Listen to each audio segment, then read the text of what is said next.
Oh, hey, Wendy, how are you? I caught you playing air guitar. What? I was rocking out. Oh my God, that's so amazing. Look at your hair today. You are just so rock star. May I see your shirt? What does your shirt have on it? It's rock and roll. Rock and roll. Baby. And I wore my rock star, my beautiful star given to me by Nick Lyon. But of course, Rocky is a rock star. So, we're all about rock star here today. I am Wendy Stuart, and this is Tim Moss. Hi, everybody. We have a wonderful rock star, Rocky Kramer, who's going to be coming on in a few minutes. So that's why I'm rocking out today. No, it's like I've never seen this look on you. Of course, when you came to my birthday party Sunday, you were coiffed quite a bit differently, Tim. You had it like the whole side thing. Yeah. Yeah, it's very Veronica Lake when you do that. I wanted to tell you, you remind me of Veronica Lake. So happy birthday, darling. Again. Oh, my gosh. Thank you. And as everybody knows, my birthday was January 15th, but we are continuing to celebrate. And we have to all celebrate our lives, our birthdays, and the joy of just being here. I had such an incredible birthday week. I want to give a shout out here to Brian Sebastian, who had me on his show, Movie Reviews and More. And of course, when I'm on Brian's show, we always talk about the more. And Lady Clover Honey was on my pandemic cooking with Wendy, and we of course had a great time. We're making reindeer cookies, and I was on Lady Clover's show, which is called Clover Culinary, and can she cook? Yeah. So things have been, considering we're in a pandemic, we're doing fun things. Tim, tell me about your week. Last weekend I was on Richard Skipper's show. Richard Skipper Celebrates. It was amazing because he's had his show for a long time, and I've been an interviewer myself, and so I got hair everywhere. But he had me on his show. In the first half hour, he interviewed me, and the second half hour, I interviewed him on his own show. It was fabulous. It was so cool. And then I think that was so cool that it was the chemistry between the two of you, because you go back a bit. Yeah, we've got history together. But then on Sunday, we all got up and we went to cafeteria on 7th Avenue and 17th Street here in New York. My birthday brunch. Birthday brunch for the fabulous Wendy Stuart here. And it was so much fun. Oh, my God. We're going to do it again because what could be better than meeting with all your friends who, all of us, let's face it, at this point, have cabin fever. And, we were safe. It was outside. There was heat. There was ventilation. And we were crazy. We were absolutely out of control. Thank God they had us like at the end of their whole display, because we were completely out of control, which is how we like to be. Exactly. And that's a perfect segue into our wonderful guest today. We have with us basically a rock star from Norway, the one and only Rocky Kramer. Come on in. There he is. And happy birthday, Wendy. So happy to have you here with us today. And I have to say, your background really, it just enhances everything you are. Yes. You must have had an amazing designer come and do that specially for our show. That's right. This is the Rocky Kramer world, and welcome. And so now you're coming to us from LA today, right? That is correct. I'm in LA. Oh, okay. And how are things going in LA? I hear they've gotten a little bit better, right? Well, if I guess we can say that the numbers are going down, and restaurants can open up again on Friday. At least. Good. Rocky, that's huge. Yay! Except, right now it's freezing. So why would you want to sit outside? Yeah, okay, Rocky, need a little hair. Go there with me because we're in New York. Tim, he's complaining. Here, we're in New York. We are really cold here. What is freezing to you in LA? I'm curious.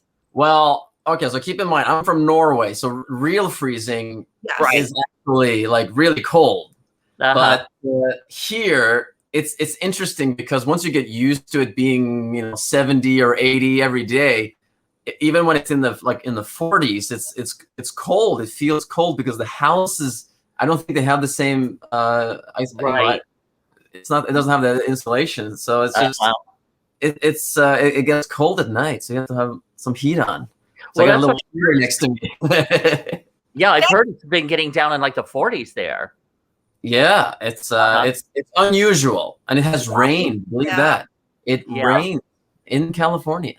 So Rocky, where you come from, coming from Norway, you have like things like I'm going to say this incorrectly, fjords. Did I say that right? You have glaciers. Very good. Okay, glaciers. I know a bit about Norway. You have fjords and glaciers and things there. So have you been in LA a long time? I guess, huh? I have. I've been here.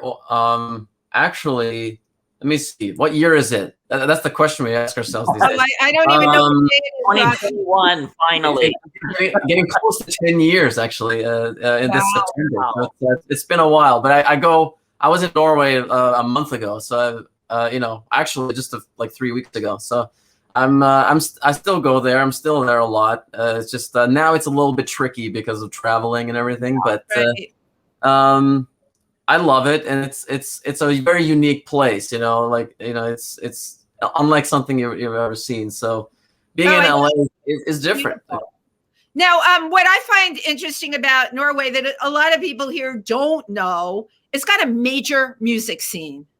Yeah, it's known for that. And there's a big festival that you all have every year. I forgot the name of it. I know people that go to it from the music industry. Yeah, we have a lot of festivals. Some good ones. Like we have one that is in Trondheim. We have kind of like a festival. Like Norway is kind of, it has a Saint Olav, and that is sort of the eternal king of Norway, he was a saint back in the year 2000 and or in that era, and the Viking era. And basically every year there's a big I think it's about a week-long festival, and there's a lot of big bands and a lot of music and all kinds of stuff that happens there, celebrating St. Olav and just Norway in general. But there's a lot of stuff, a lot of music. There's festivals going on all the time, all in the summer, all except last year, of course. But just always something going on. It was always fun to play places because, unlike LA, where people only will go to see you if they know who you are, in Norway, people will go to a concert just because it's a Friday night and they just want to get a beer and go see something. I'm loving Norway already. It's fun. It's fun. So, like my first show at a club, outside of playing at a schools and all the things that you do because you're in school and everything, actually playing at a club, I was 13, and we're playing for a full audience because they're there to just to rock out, and they're not there for us, but people discover you that way, and it's pretty cool. Here you can, even though I haven't, you can play, and I've seen other people play for 5 people, and that's that's a little bit sad. Yeah, too much work into it. I agree with you that is something that I would say the thing in the United States, I feel, right, in the entertainment industry. Everybody can do everything here. Not really, but everybody thinks they can do everything here. Right, exactly. Places like Norway, they are more manageable, right? And you just brought up a good point. People will just go to rock out on a Friday night. I love that. For a good time, right, Tim? It's so like our kind of head, and just to really have a great time. Now, it's interesting to me, your background. When I was reading about you, you started on classical violin.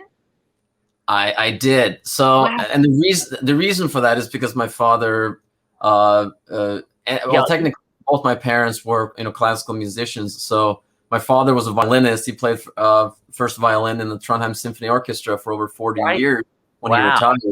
And that's a long time. Like he was, when they first put the symphony orchestra together, he was there because it used to be like a smaller orchestra. Trondheim didn't really have a full orchestra, so he was there when they first started. Wow. And so I was so used to going to concerts and seeing symphonies and operas and ballets and whatnot. And it made sense for me to play violin because I basically picked up a violin and just had the talent for it right away. So it made sense. It was just there, and and early on I was offered to play on television just because of my talent. I said no. I was like, no, I don't want to be famous for this. I was 10 years old. What was it about the violin that you kind of tuned into? Was it just making the sound from the strings and melodies, and or because you also played piano too, because your mother played piano, is that right?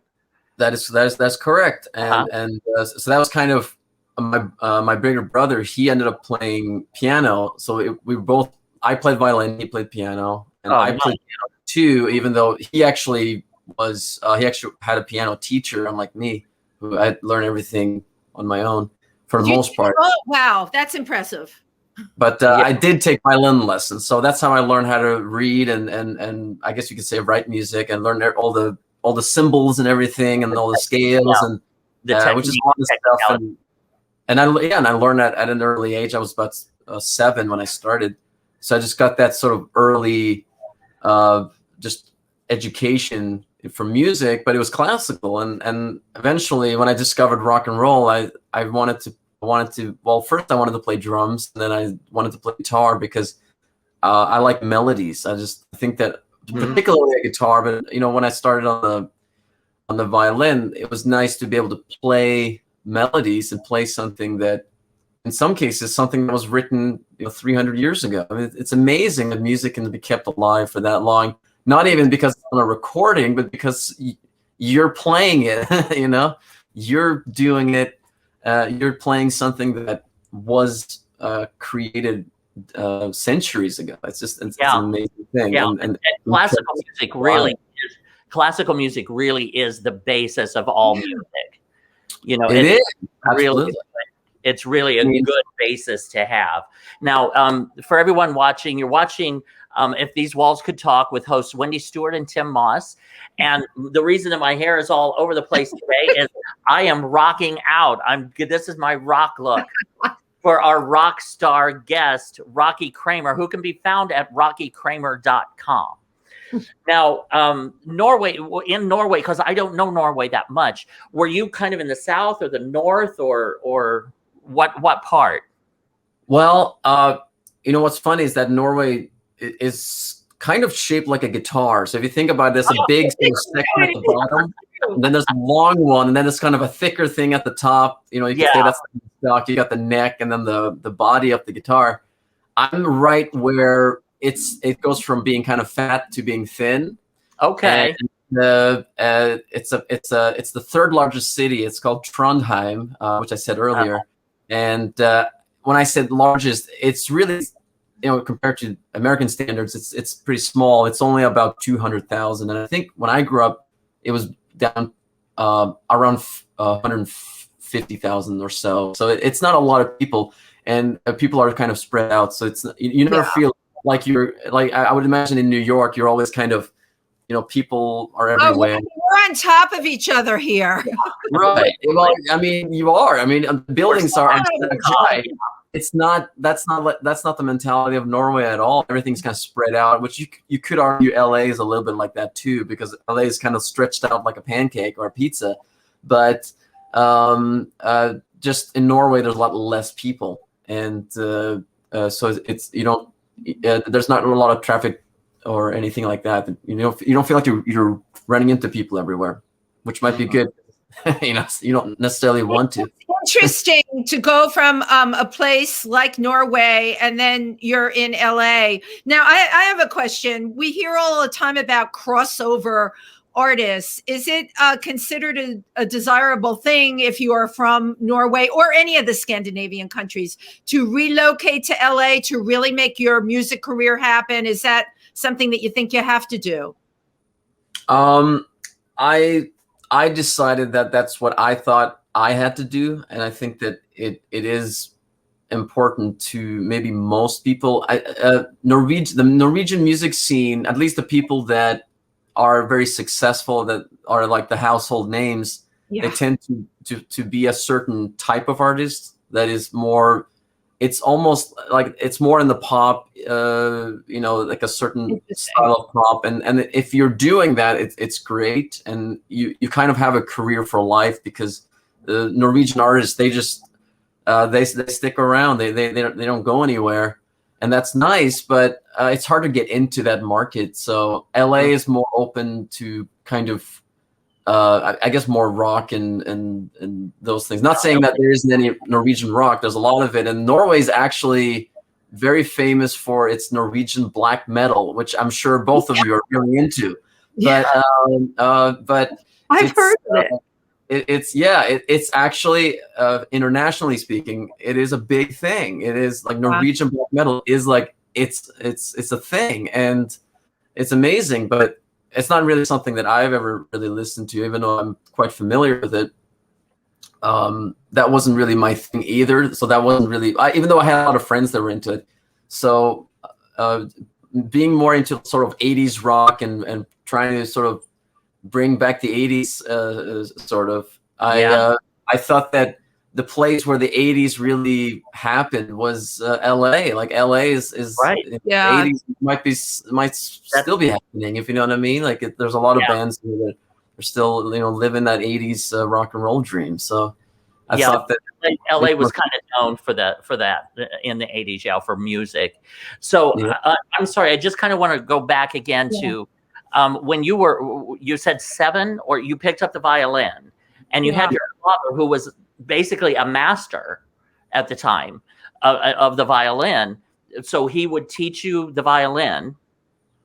No, actually, he a little bit. I had like a few lessons with him, but I actually ended up I had a couple of violin teachers over the years, so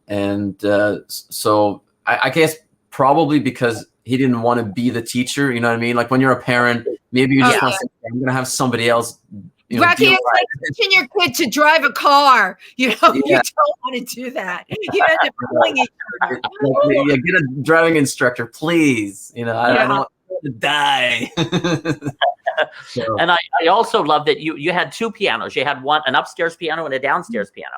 That was your mother?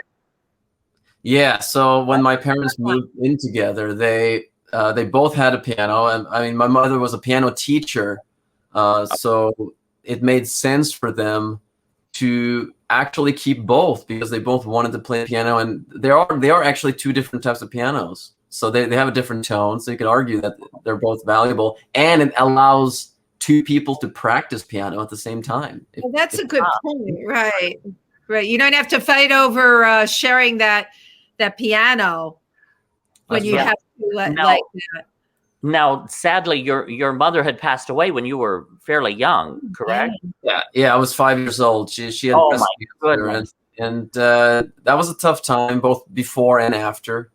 Right. And it was right around the time that we were going, or my brother and I were starting school and all of those things. I guess my brother had already been going to school for a couple of years, and I just started kindergarten, and it was just kind of it was a tough time, and we kind of, I guess, because we had the 3 of us, we kind of got through it together. The unit. Better than it would have been just one, you know what I mean? So we kind of we hung in there together. Yeah.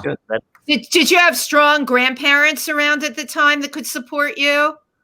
Well, if I'm going to be completely honest, a lot of deaths in my family. On my father's side, my grandfather passed away when I was 1, and then grandmother passed away, who was quite. She was in a tough. She got hit by a car. She went to Spain. She got hit by a car. Oh my God! She was actually not fully capable of functioning. So goodness, it was a tough time. She basically just watched TV all day, and she's it wasn't you couldn't really talk to her. It was tough. Right. And she passed away 2 years after my mom passed away. So there's a lot of stuff going on at the same time. Yeah. So it was really on my mother's side that they hung around at least for a few more years. But unfortunately, I lost all my grandparents before I was 18. Oh, my goodness. Wow. At least they were around that time after my mom passed away, because it was at least some connection. Of course, they have, they had more children. So I have uncles and aunts that I can, talk to Do you think having lost starting at such a young age, this is something I think about because I remember being a little kid and worrying about my mother dying, that would be the worst thing. And I've met a number of artists that have experienced that. Do you think that influenced where you ended up going with your music and to be creative at really such a young age? Yeah. Right. I think it was probably, it left a void that I was always trying to fill. And I think that music was always doing that because music is so, there's so much expression and you can really bring out emotion and almost capture emotion, the emotion that you're feeling by playing and writing. So that's really why I really started writing music. And I did that since I was 11 because it made so much sense to me to kind of capture it instead of having a diary or a journal where you're kind of writing down your thoughts with words or your experiences with words. To try to more write it down with music, and then of course with lyrics. And not everything is instrumental, but I do write a lot of things that are just kind of, it's the music, it's the melody that brings it out. So. Yeah. Well, you're watching If These Walls Could Talk with hosts Wendy, Stuart, and Tim Moss, and our guest is the incredible rock star. I mean, rock is in his name, Rocky Kramer. Great. Find out more about him at rockykramer.com, and that's why I'm in my rock and roll look here. So you grew up with a classical bass with your father and the violin, and what do you remember when you first heard rock music and what happened? I think the first, there's two memories that are kind of very distinct, like first rock moments for me. One was that I had a neighbor that had a Kiss cassette, and I'm a huge Kiss fan, and this is how it started. And I knew Simmons. The first. Oh, okay, really? Okay, yeah. So I know everything Kiss. Like that's been sort of a big part of my life. And the first rock concert that I ever attended was Kiss. Ooh, what year? Remember? What tour? 77 or 78, I think. Okay, like the Love Gun tour. Alive 75. Wow, yeah. Rocky, you weren't even on the earth when Tim and I were going to Kiss concerts, but I love that you've gone from like classical violin. I mean, Kiss, even, when I was younger, they were always and still are outrageous, bigger than life. It was such a performance. So what was the attraction to Kiss? And what's interesting is that my first experience with them was the Dynasty cassette. And if you know the cover of Dynasty, it's basically just got their faces on it. It's just the four guys with the makeup. And the first song is "I Was Made for Loving You," which was kind of a different sound. I was made for loving you, baby. You were made for loving. Sing along. That's the one. But I just particularly after I remember getting a few VHSs that had footage of them playing live, and it was from the 70s. And it was mind blowing. Like I remember seeing the smoke coming out of Ace's guitar. I want to do that. That's what I want to do. I was blown away. So it was almost, to me, like Kiss is like the Star Wars of rock and roll. Like it's so visual and it's cool to look at, and it's like explosions and everything. It's a really amazing experience. And it's not only music that moves your soul, but visually and it's just so much stimuli. I agree. Yeah. Right, exactly. It's so much fun. So that really got me going. And I want to mention the other moment, which is it's a Norwegian moment. So you may not remember this band, but they were called TNT. And they had a song called 10,000 Lovers in One, which that was their biggest hit. They had Tony Harnell on vocals, who is from New York. But they're the biggest rock band in Norway. And I was, this is because of my dad. They were celebrating Trondheim being 1,000 years old. Now that's a lot, right? 1,000 years old. 997 is when it was established. That's amazing. Oh my God. So they're celebrating that. It's a New Year's concert, and I didn't get to go to the concert, but I was able to go to the dress rehearsal, and that's the first time I ever saw a rock band perform. And they had, you know, the fog, the dry ice, and everything, and it's on the floor, and it's like, oh my God, what is this? Where am I? Like, this is so cool. And that was like, okay, I want to do this. I knew it was the coolest thing, and they were just like, you know, doing a dress rehearsal, and it was amazing. It was really fun to watch. Rocky, in your live concerts, because I've never gotten to see you live, and I hope that I do someday. Have you used any of the pyrotech? What do they call that, Tim? Pyrotechnics? Pyrotechnics, or the smoke, or tell me what you do. Really from an early age, because I was a Kiss fan, I would go to usually like Toys R Us or any toy store, and they would have the lights, and I remember bought a fog machine, which I thought was the dry ice. But I thought a fog machine. I opened it up. It was for Christmas. I opened it up and I smoked my entire room. And yes, yes. And the smoke detector went off, and it was but it was fun. But we used that for shows. I would bring that for the show, so we would play for the whole school.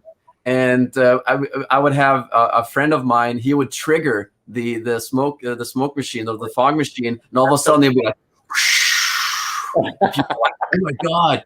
And I would have these little pirate. I think you put them on cakes, but it's like kind of like a tube that's maybe like this big. Yeah. And it sort of shoots like sparkling something. And I would put it on the whammy bar, and I would kind of swing it like this, and it would kind of spray around like it looked really cool. And like I would do anything to create a spectacle of some sort. So I was always into the Kiss and all the Kiss, ideology of. Well, my next question is, again, once you discovered rock and roll, what did your father think of that, coming from a classical background?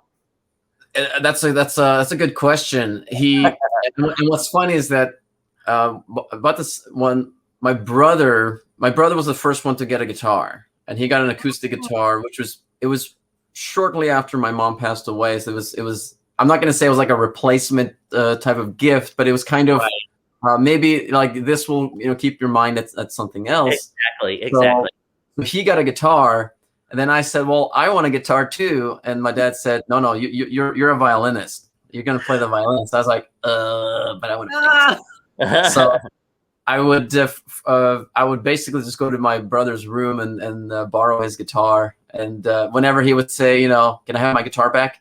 I would say, okay, you can have it back. But I would always take it back, an hour later. It's like, give it back to me.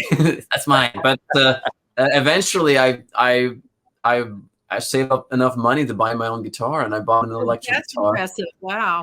And I was probably one of the very few kids that would do that, because usually it's, you ask your parents for it. Instead, I didn't tell my dad, and I said, look what I bought. He was not happy about that. It's like, that's such a great story, like to share with young musicians. You went and did it on your own. That's really impressive. Yeah. I think a lot of times, if you want to make things happen, you got to do it on your own. And that's the same thing I did. I moved to LA on my own. I went here by myself. I didn't know anybody here, and that's kind of sometimes you just have to start with nothing to have something. Yeah. Now, starting in LA, I'm curious. You had to start auditioning band members and everything. You had to start from scratch, really. Absolutely, everything, and it wasn't easy because my music is progressive rock. The album is a concept album, and it's called Firestorm. And it wasn't easy to find the right people, even though we auditioned a lot of people, and a lot of people wanted to play it, and. A lot, when we auditioned drummers, we had, a lot of drummers that probably could have done it, and it would have been fine. But we found one guy that was really good, and he was Alejandro Mercado. He was great, and he had a great attitude. It was just like, it made sense. And he brought in the bass player, Michael Dwyer, who was teaching at NY, and Alejandro was a student there. So they knew each other. So he asked them, and he was sweet. Because that's always cool when the creative forces come together like that.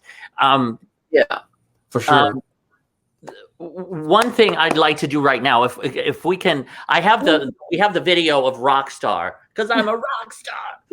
And if you don't mind, if we can play that, and then we'll come back, we'll talk about that. But one thing I want to say about you is that there are musicians and artists that are just born to be something. Yeah. And you were born to be a guitarist and a performer. From the videos that I have seen of you, I love watching you play guitar because you feel that to the depths of your soul. You know what I mean? Like when you're singing, I see that. That's who you are. It's deep. It's way in deep. Yeah, from your up to your head, you're just there. You're in it. Thank you. Yeah, it's music has always been very important to me, and I'm sure it will be till the day I die. Yeah, and this video is so cute. So I have a question for you after the video, but first the video, because let's take a look at Rockstar. Yeah. How about that?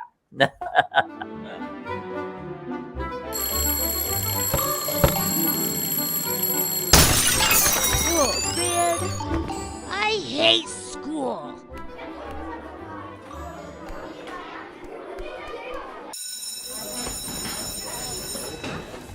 Class, the bell has rung. Everybody come in and take your seats. I said to take your seats. This applies to you too, Mr. Kramer. Well, I'll tell you what, I am fed up with the shenanigans and the screwing around. Time to put on your thinking caps. Mr. Kramer, sit down, please. Rocky, Rocky, Rocky, Rocky.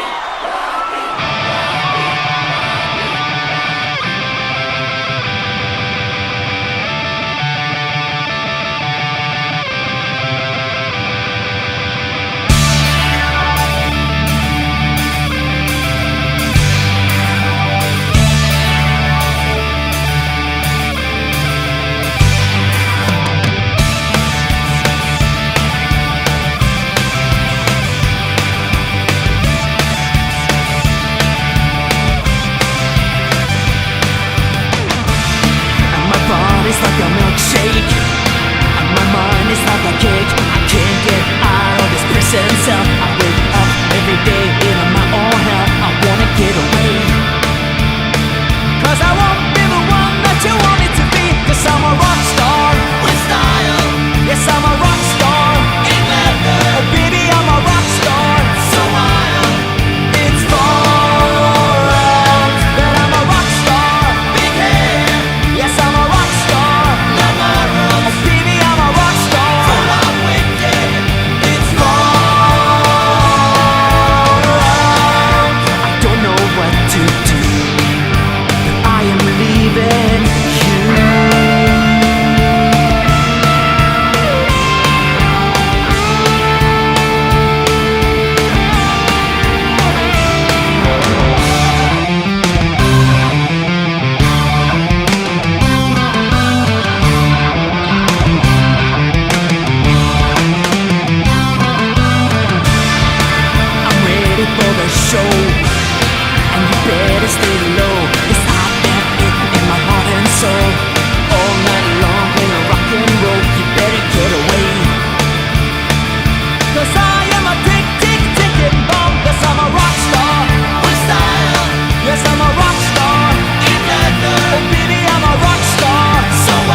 dismissed. Well, somebody's a snoozing. It is time to wake up, Mr. Kramer. Class is over! There you go. Oh my gosh, that was so fun. Who played the teacher?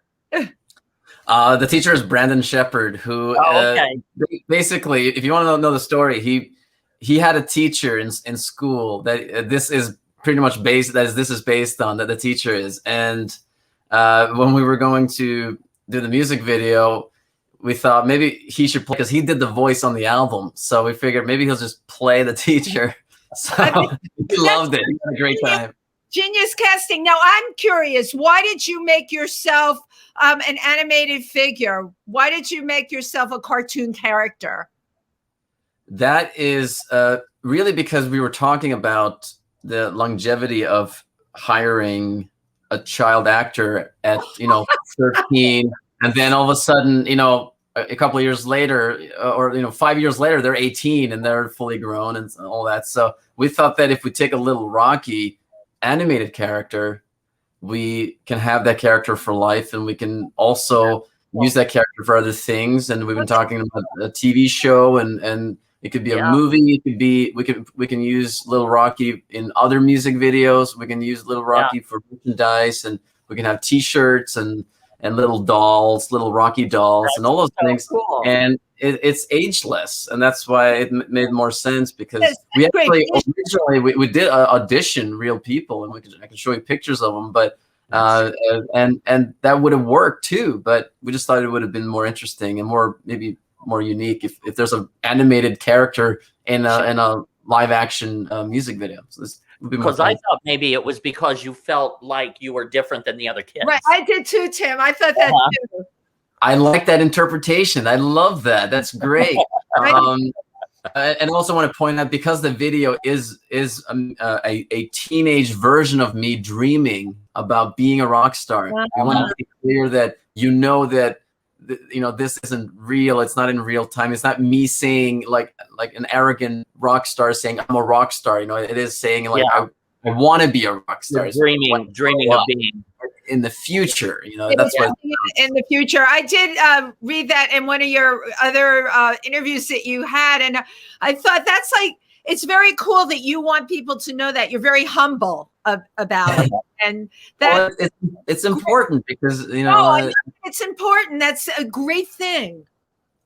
Absolutely. I think there's always a lot of ego in this business, so I want to make sure that people know that my intentions are correct, because it's sometimes people get it wrong when they hear the song the first time. And when we were first promoting it, we would get comments about that, saying, well, if you have to say you're a rock star, you're not really a rock star. Well, can you please hear the whole song first? On it, right? Absolutely. Now you're watching If These Walls Could Talk with your hosts Wendy, Stuart, and Tim Moss, and our incredible rock star guest, literal rock star, Rocky Kramer. And you can find out more about him at rockykramer.com. Now, Rocky, how have you been dealing with the pandemic? I know you did a Hanson Christmas special. That was great. Yeah. How have you been dealing with this? Well, I've been doing two things. One of them, which I actually started doing before the pandemic, was I started making covers. So it takes me about a month to make one, but I record everything myself. Everything is done, in this house and in this beautiful rehearsal facility and recording studio. And then I make a video, and it's sort of every time I make one, I kind of, you always learn something, so it kind of progresses into something that's better. Yeah. And it started out pretty simple with just just my phone filming myself performing, and then started bringing in better cameras. It got really good professional cameras and green screen and all those things. So it's kind of make it more interesting. The other thing that it has been something that I've wanted to do for a long time, and I haven't. And this was a perfect opportunity, which is streaming. And I've been on Twitch since April, and I do a weekly show called Rock and Roll Tuesdays. Sweet. And the whole point of it is to kind of give you an opportunity to basically rock out for 2 hours at home, you know, in your living room. Or in your bed. You can be in your bed with your phone and you know and rock out, which is basically one of the very few ways to do it now. You're getting live music. Everything is you know, live. It's me playing guitar and I sing and I take requests and we have a lot of fun with it. And it's actually, you know, my worry is always if I'm not playing shows, I'm not developing fans. And this is sort of a very nice alternative because people come in from all over the world, or at least people that are awake at that hour, which some areas aren't, obviously. But we get people from South America and Canada and all over the US and sometimes from Europe too, even though it's a little late for Europe. But I've had people come in from Norway, and for them, it starts at 4 a.m. 4 a.m. So, right. a little late. But That's commitment. I like that. Yeah, it's commitment. So it's fun, and it's growing, and it's there's always new people. So it's been a fun experience, and it keeps me working hard, because otherwise I would just be sitting at home, you know, playing video games all day, right? So I want to make sure that I'm staying busy by both performing live, which means I have to be in good shape, both musically and physically and mentally. And then doing the covers is kind of just a way of me sort of paying tributes to the artists that I was inspired by growing up or more recently. And is a nice thing too. And it kind of is more, it's more about making something that is more, you know, produced than when you're doing something live. You either get it right or you don't, and then you move on. Right. When you can record 20 takes, you know, you can get it right. You kind of do everything. So, but what's so cool about using the pandemic the way you are, I'm thinking about what you're saying. You are really building a fan base. Absolutely. You know, you're reaching people that you might not have reached before, and that is what streaming is all about. Like, you have your studio there. Tim is on his couch. I'm on my couch, and I keep, you know, longing to be like in a studio where like you came on for real, you know. Oh, I can't wait. That would be so much fun. It would be so much fun, but guess and what? Then we could have you play. We could do air guitar together and everything, but you know what? We can do all that on here. And we can reach a lot of people that we might not normally reach. So it's really, really a great way to use it. One thing I want to say to you, Rocky, and thank you. Thank you. Guitar solos. I love your guitar solos. I miss guitar solos. That's something that this generation right now, I mean, you just wail on that. And oh my God, you make that guitar sing from the soul. I love those.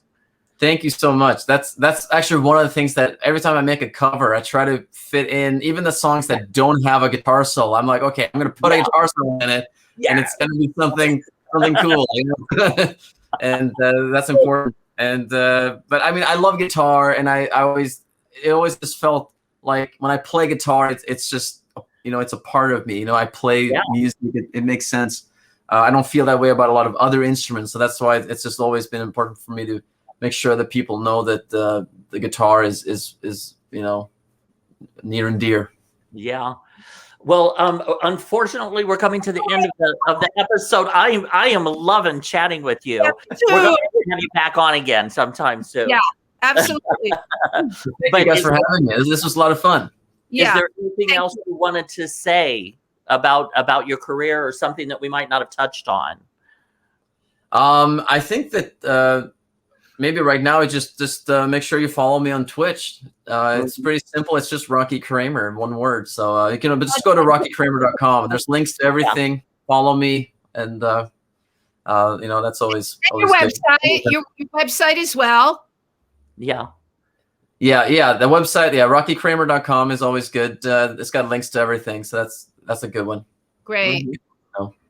Great. Well, dude, this was so cool. So cool. We are so grateful that you came on and we got a chance to kind of chat and get to know you a little better. You've got definitely a new fan in me. Yeah, and a new fan in me. And I want you to know, Tim did his hair special for you today. Yeah, so. Thank you. And I want to say, like, every time I see him like fixing his hair, it brings me back to when I was 13 and I had my hair kind of like that. It was kind of like this length. And I kept like Doing this in school. I was like, oh, come on. Yeah. Well, normally it's very blown dry and imperfect space, yeah. Very rock and roll. This is a great change of pace. I had a wonderful time here today. We loved rocking out with you today, Rocky. Yes. Thanks so much, really. Yeah, Thank and you. just keep doing what you're doing. Keep following your heart and letting your heart lead, because it's leading you into big and great things. It really is. Mm-hmm. Thank you. Thank you for saying that. All right. Well, from Tim Moss and Wendy Stuart and Rocky Kramer, we say thank you so very much. Thank you. Thank you.